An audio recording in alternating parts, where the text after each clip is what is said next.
These are the days of miracle and hunger. I'm not handsome enough for network TV or even cable, so I write. I have a column, syndicated. If I were otherwise decent looking and the only problem was just a few extra pounds around the middle, you'd see my face on billboards and jars of spaghetti sauce. But I'm a food writer, not an underwear model. Nobody expects us to be svelte. Last week was Adelaide. I spent a glorious week down there, drunk more on jet lag than Barossa Shiraz. There's a new Cajun-style restaurant in Rundle Mall. Outside of Louisiana, chefs rarely get the seasoning right.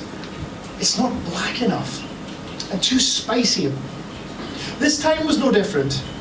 You need to chart everything just a bit, as if you were already hammered when you started cooking. Forget delicacy when you're cooking with a roux. You want the food to fuck you in the throat, not blow dirty kisses at you from across the table. This week, I'm in Hong Kong, a city whose food should need no introduction. My God, the dim sum.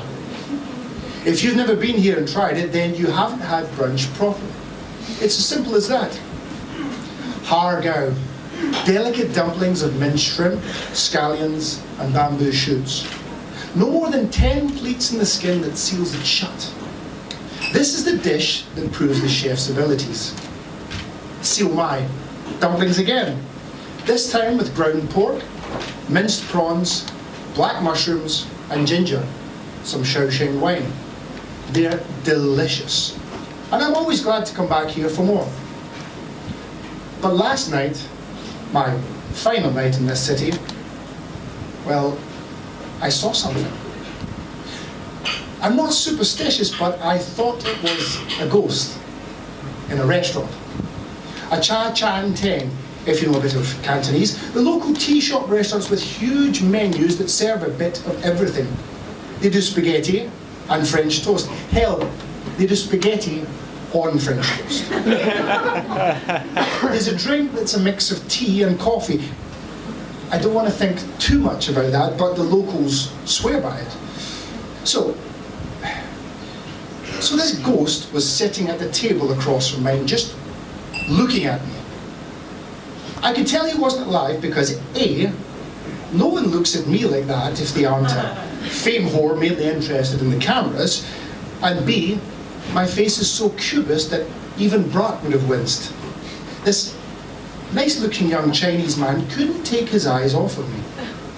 There were cameras, of course, a local news crew. I may not be Jamie Oliver or Anthony Bourdain, but when I visit a city, I get some attention. And sometimes it's the wrong kind.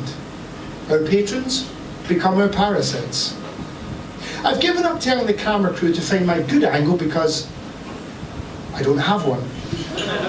Besides, a bit of fame is its own soft lighting. This time I was commenting on Macanese egg tarts. The ghost walked right up to my table and sat down. Never mind the cameras. You do know you're dead, right? He asked.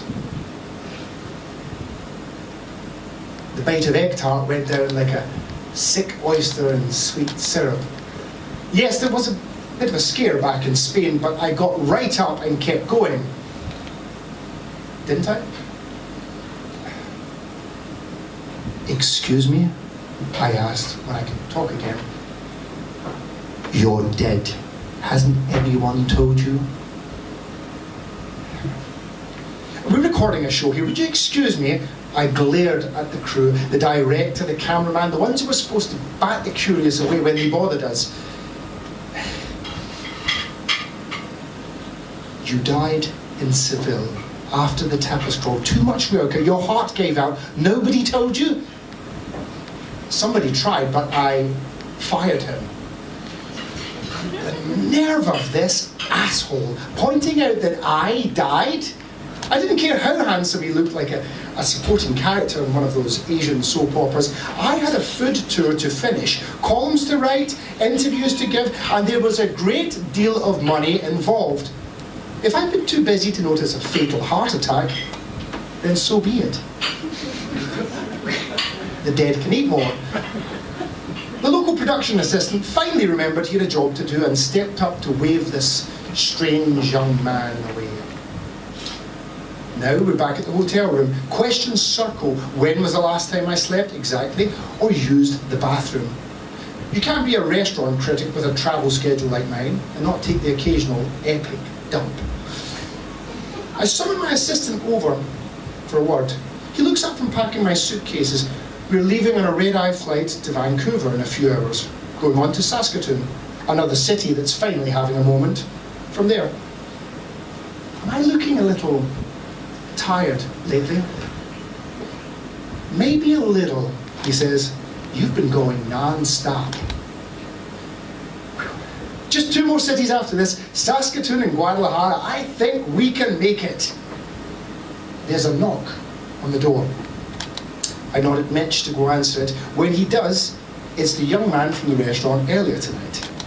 He lets himself in. I can sort of see through him. You should never have been allowed to continue on your journey, he says, disregarding Mitch. There are rules about that. My PA is politely appalled. I'm sorry, what's going on? His hand is still on the doorknob. He doesn't seem to know whether to close it or leave it open. I don't think you know how serious this is. Don't you have anything to say? Asked the stranger. On reflection, I don't think. I'm breathing.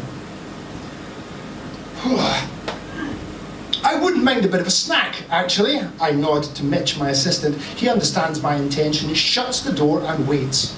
4 years now, this young man has worked for me. It's curious. I think he's a little in love with me, although, look at me. I have no idea what he sees. It's all right, Mitch, I assure him. It's just room service. For a heavy man in such terrible shape, I am fast. Turns out this handsome ghost is solid enough to be tackled, to thump when he hits the floor. Yet there's this odd luminosity, this shiny, transparent otherness. He stops screaming after I've eaten his mouth and his jaw. There's no blood, no bony nastiness, just a chickeny evanescence. Think of meat made of light. We are all made of stars.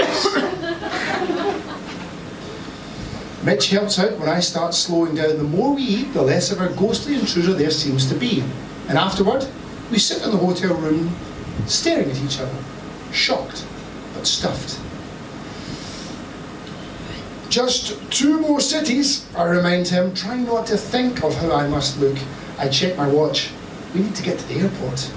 The clock is still ticking, even if I'm not. Thank you.